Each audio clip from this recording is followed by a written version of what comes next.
بسم اللہ الرحمن الرحیم۔ السلام علیکم دوستو۔ خلاصہ و مفہوم خطبۃ الجمعہ المسجد الحرام، خطیب الشیخ ڈاکٹر عبداللہ الجیحانی۔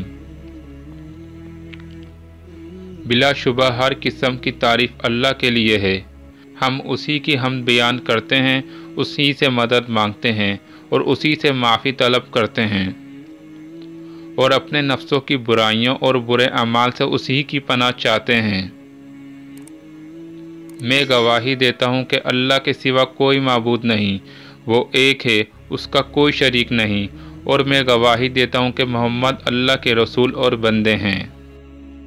اللہ کا فرمان ہے کہ اے ایمان والو، اللہ سے اتنا ڈرو جتنا ڈرنا چاہیے، اور دیکھو مرتے دم تک مسلمان ہی رہنا۔ اے لوگ، اپنے پروردگار سے ڈرو جس نے تمہیں ایک جان سے پیدا کیا، اور اے لوگو، رشتے ناطے توڑنے سے بھی ڈرو، بے شک اللہ تعالیٰ تم پر نگہبان ہے۔ بلا شبہ سب سے سچی کتاب اللہ کی کتاب ہے، اور سب سے اچھا طریقہ محمد صلی اللہ علیہ وسلم کا طریقہ ہے۔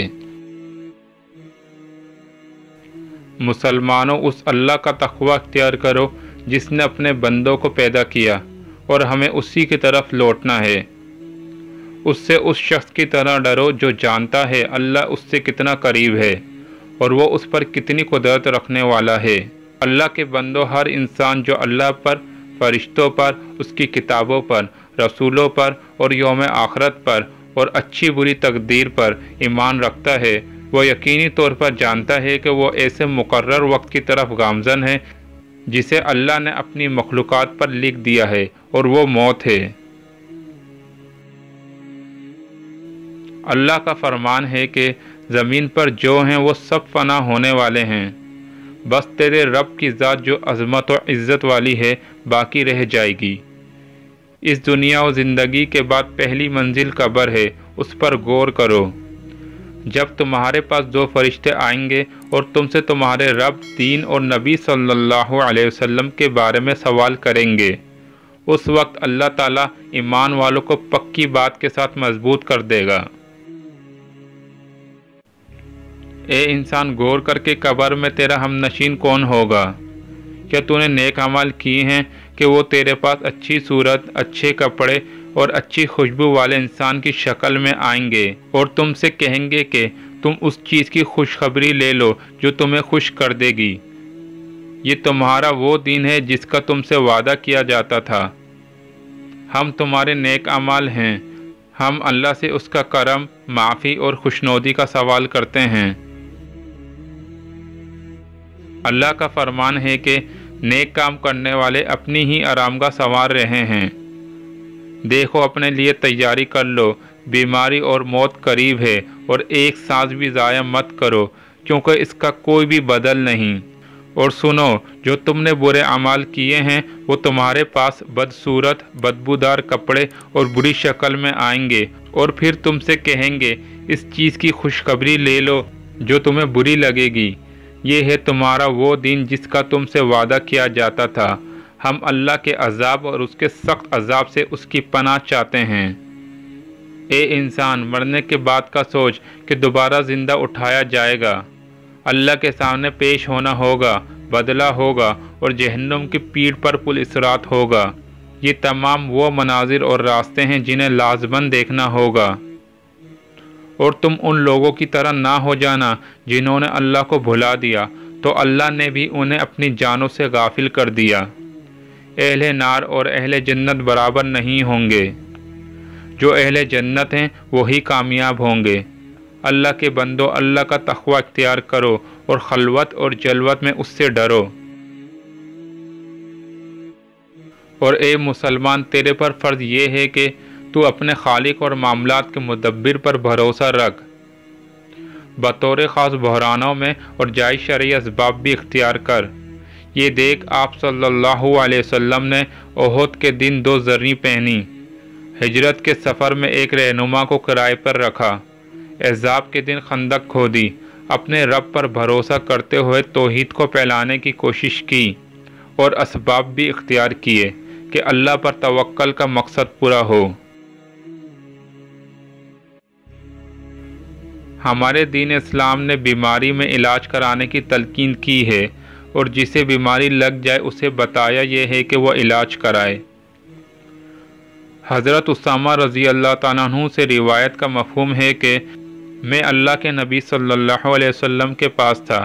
چند دیہاتی لوگ آئے اور آپ صلی اللہ علیہ وسلم سے کہا کہ ہم علاج معالجہ کرائیں، تو آپ صلی اللہ علیہ وسلم نے کہا ہاں کہ اللہ کے بندو علاج کراؤ، اللہ نے کوئی بیماری نہیں رکھی لیکن اس کی شفا بھی بنائی ہے۔ اے لوگوں، نیکی اور تقوی پر ایک دوسرے کی مدد کرو اور برائی اور ظلم پر ایک دوسرے کی مدد ہرگز نہ کرنا۔